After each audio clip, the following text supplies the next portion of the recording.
Okay, so I just wanted to talk about a couple shamanic dreams that I had. But I had other things. I had a lot of doctor's appointments recently and stuff, so I'm just now getting to it. But um, so, and I can't remember which came first or if it was about a week ago, a few days. It doesn't really matter because time is fluid. So, um, the dream that I had about and they're both shamanic dreams. One wasn't. Maybe that's why I didn't share it because I was still getting information about it as far as like the meaning of it because it was a little bit more esoteric. So, um, but this has happened before. So I found it was like dark outside. It was nighttime, and I was like outside of this carport of this home that I was just inside. And there was a woman in there sleeping, and I was like, oh, it's my dad's house because there was clutter all over the place. Like nice, but just like he just has a bunch of shit. So then all of a sudden I was outside of the house, and it was kind of like a garage or whatever, but it was more like a carport because it was wide open. It wasn't like just like how a carport would be like hanging off the side of a house. Okay. So I'm outside of the carport, like on the side of the house and in front of the carport, and I'm kneeling down and I see a gold key and a silver key, and they're like those heavy, like, industrial, like big, not like a house key. It's like I guess more like a car key or something. It was just they had square, like rectangular heads on them, and one was silver and one was gold, and they were heavy, okay? And I was like, oh man, they're just sitting out here exposed. I'm thinking in my mind, I gotta cover them up. And there was like this little piece of toilet paper next to him, like just happened to be next to these keys. And I was like, oh, I need to cover them with something. And as soon as I had that thought, there was like this paper, like toilet paper. But I say toilet paper because it kept like trying to blow away. It wasn't. I was like, oh, I need to get something to anchor this over so it doesn't blow away so I can cover these keys up. I can't just leave them here exposed for just anyone to walk by and grab them and have access to these keys. And so I did that, and it was like barely covered. I didn't feel too secure about that. I'm like, oh man, like I didn't really have control over that like I wanted to, because just information falls into the wrong hands. And so anyway, and I turn around and leaning on right at the entry of the carport is a door with the doorknob and everything, but off its hinges and leaning against the wall. And I didn't quite understand because I was like, okay, I saw the keys and I figured I had to go unlock something, so I went to go check this door, and then it wasn't even on the hinges. It was just, like I said, leaning up against this wall. So what I got from that was, well, definitely raven medicine, because the raven isn't a true totem. It's kind of like the gatekeeper, key holder, the overseer of all the totems, okay? So what I got personally, my message to me from that dream was that being the shaman that I am, I don't need a key. I don't need to go through an entryway. I don't need a doorway. I don't need a key to a door. There's instant access. There's no door to be shut and locked. You see what I'm saying? I don't need a key. The door is off its hinges, leaning up. There is no door. So there's nothing, no barrier as far as what I have access to. And so the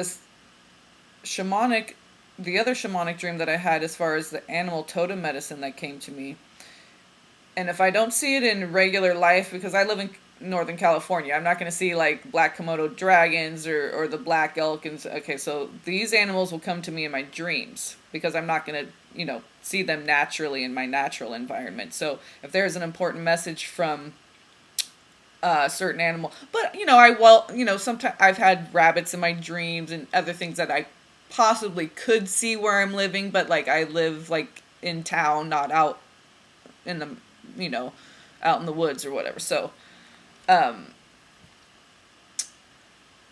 what I saw in this dream was, and they were both pretty much the same size. So one was huge for its size and one was very small for its size.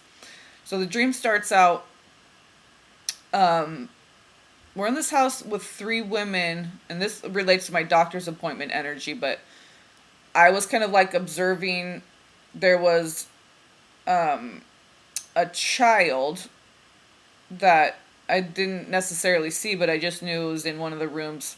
So the mom came home. I was there like with the nanny, like observing. The nanny was there and the mom came home. So there was the 3 women, me, the mother, and the nanny. And then the child, I remember the mother saying, "Where's the tissue? I need to go wipe the baby's nose or something." Okay, so that's how I knew, okay, there was a baby there. Okay, so there was 3 women, a child, okay, and my son also was playing with a little boy around his same age. I remember in a room, because my child is nonverbal, I was kind of like, oh, like trying to explain to the kid that he doesn't talk, but then like intuitively the kid told me like I don't talk either. So I was like, oh, okay, cool, I can just leave you guys to play and whatever. So like I looked down on the bed and it's like my bed that I have in regular life. It's like on the it's just a futon mattress on the floor, and I have a white comforter on top of it. It's black with a white comforter on it, and then I have a black and white blanket. It's like, whoa. It's very interesting. At my bed right now, I'm looking at it, I'm like, oh, that's pretty metaphysical. Black, white, and then the weaving together of the light and dark. So I see this thing crawling on the bed, and I think to myself, is that a flea? And as soon, when you're ether, when you're in the astral, you're just your tendencies. So you say, oh, I want to be next to the window. Boom. There's no walking over to, you're just, boom, you're there. As soon as you think a thought, it's there. So I was like, is that a flea? So I wanted to investigate further. So as soon as I had that thought, boom, I was like up close to it. And I saw how huge it looked. It kind of looked like a smoked oyster, but it was like, I was like, oh, that's a flea and it's huge. It was like the size of, I don't know. What can I refer it to?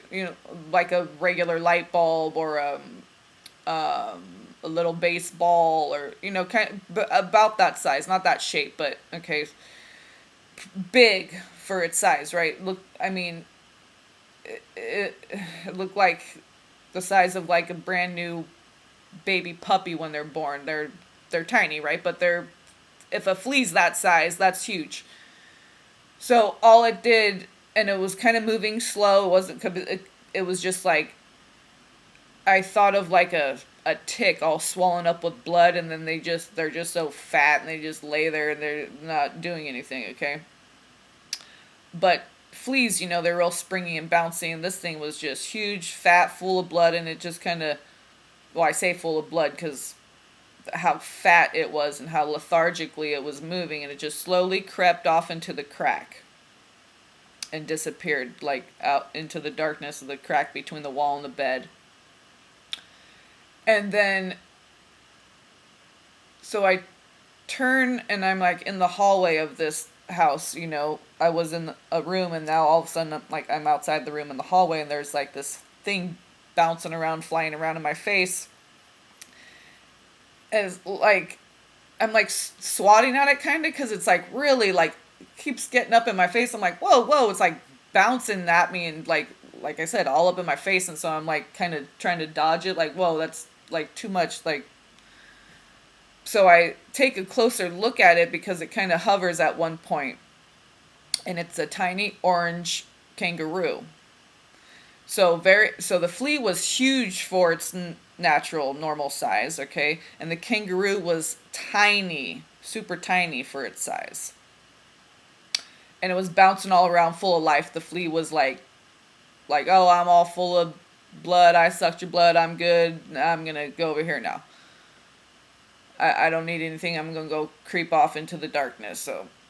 Um, kangaroo medicine is it was like just birthing itself, just starting for me. And it was orange, so that's the sacral chakra. So there was something that I had to heal in the sacral chakra about being vampired, my energy being vampired, before I could have this new bouncy, vibrant, fertile, strong. Okay, so kangaroos are very strong, and they have direction. And this was, oh yeah, this was right after, this is the nap that I had after, and it's very significant because it wasn't until after I had done the cardinal signs shamanic healing reading. I had taken a nap, and this is when I had the dream. After I had done that reading, specifically the cardinals, okay? And that's one thing about kangaroo medicine is they have direction. The momentum and the power behind the direction. So, and it's very fertile. It's very, because it represents like the mother and the child, the pouch, and it also represents your physical environment, your family, your physical body, family, environment, your home. And so all these things are happening, cleansing the Morgellons, dusting the window sills and the ceiling fans, and just we're going through this process, right? And also because of the 3 women, me, the other 2 women, and the child, and my child was there playing with another child. So it was very family-oriented energy. So it was like the sacral chakra being healed. The thing that I had to heal was this vampirical energy. And very interestingly enough, I believe in the cardinal reading, direction came up, of course, because it's the 4 cardinal directions. But I was getting the vampire energy from the 3 of Wands from that specific shamanic tarot deck. And so this is very significant. And I'm Capricorn with Cancer moon. So I have this cardinal energy. So what I was getting, so I looked up flea because I could kind of tell just from the energy and what I observed in my dream. So I go to look it up, and because these were new animals that I wasn't familiar with. And so there's this thing called shadow totem. And so this flea, because I was like, oh, that's not a very good animal totem. I'm like, fucking flea is one of my totems? Jesus. So, please, what the hell? But, the darkness, I always say, is there to push you to the light. The darkness does its job, and knows who's in charge. So, the flea, now, they only suck blood when they're full adults. When they're in the more premature stages, they live off skin and feathers, interestingly enough, okay? They don't start sucking blood until they're full-grown adults. And so to me, that represented, when we become adults and when we're children, we're innocent, we're more connected to source. And as we get older, we disconnect, we're more like in the city, doing the matrix shit and all just of the flesh and, that just energy suckers, right? But it also represents the bloodline, because any totem that has to do with blood, whether it's a tick, a flea, a mosquito, if you have these shadow totems come to you, it also has to do with the bloodline, which is a good positive thing, but it can also be like clearing ancestral karma and shit like that. So it's not so pretty, and okay. But because of the size of the flea, so it's the vampiring energy, people sucking your energy, okay? So that's what I had to heal in my sacral chakra. And true, and being a Capricorn, Capricorn and Cancer. So it's like, I feel like the kangaroo was more my Cancer energy, because that's like family and really, feeling good. Well, you can feel bad too, but just deep feeling, and the Capricorn energy was that's Saturn, that's facing your dark shit. That's okay. So that was more like the part of me that Capricorns can be considered materialistic or what. It's not that. It's like we just like nice things, and the only time we brag about something is like when we got it for $1. Like if we spend $80 on a pair of shoes, like we're not gonna share that or what. But like if we got them for like $12.99 at Ross and they're like bow, we're like, oh my god, right? So that's like Capricorn. Like we like nice, we like all our nice, we like lots of nice stuff, nice clothes, nice stuff, but we like to get it for a deal. And but the thing about the materiality of Capricorn, because we're Earth sign, we give in a very material way, okay? And because we're Capricorn, we're like cardinals. It's kind of hard to keep up with that. So we can feel really drained and sucked, okay?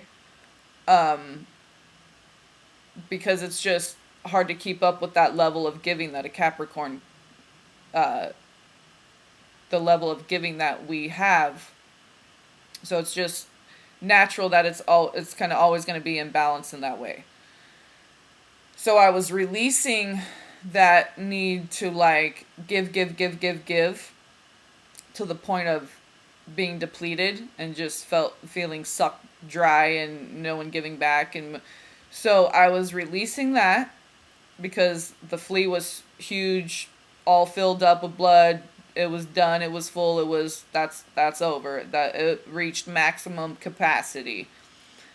And then the kangaroo, being as small as it was, because it's usually a huge giant animal. I mean, really, it starts off when it's a baby. It's a tiny little pinky, and then it finishes its cycle inside the pouch. Okay, this is what marsupials are very.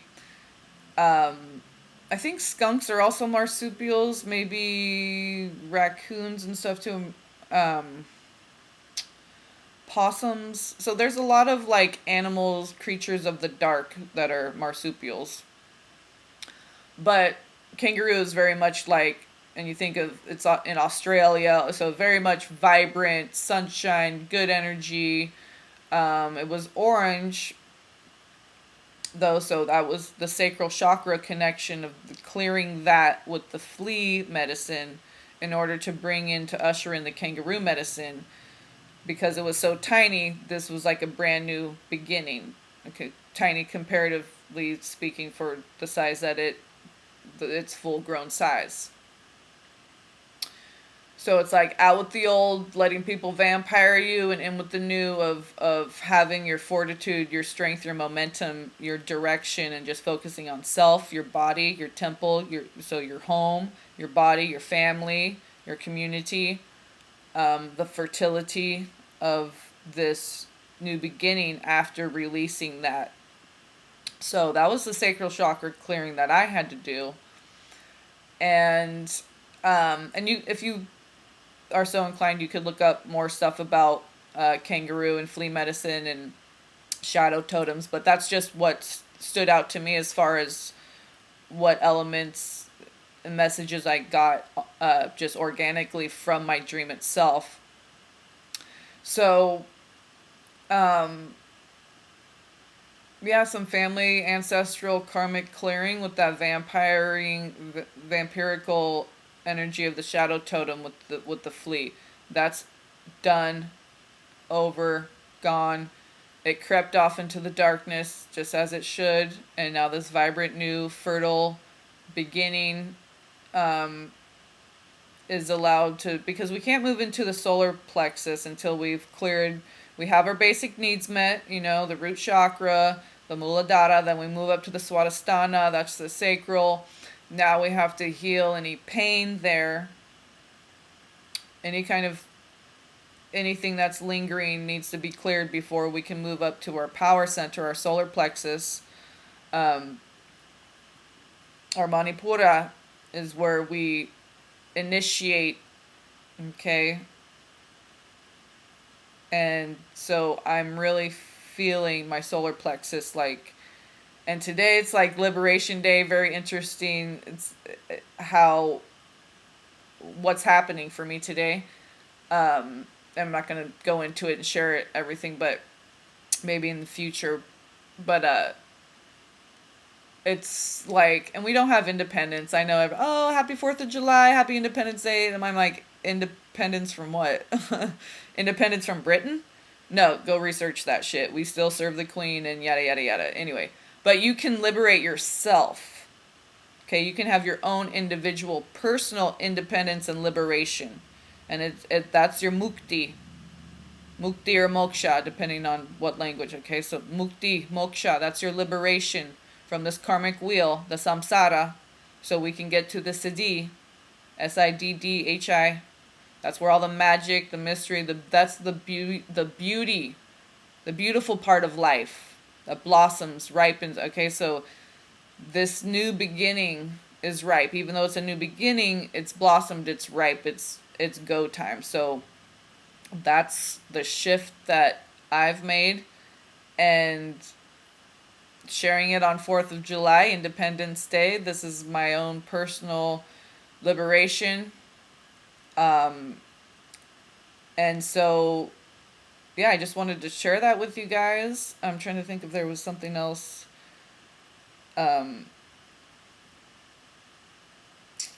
Yeah, how it related to the cardinal reading, the two things that stood out with the having direction, and then protecting yourself from vampirical energy. So being siphoned will prevent you from initiating. And let's see, I think that's good. I still want to do a video where I share all the synchronicities and just some awesome stuff, numbers and these pennies and different things that I found. So I probably won't do any more videos today because we're gonna just be out in the garden and have fun, and might have a shot of vodka, I don't know. So we're just gonna chill the rest of the day. But until next time, I love you guys. Blessings to all of you, and peace be upon you.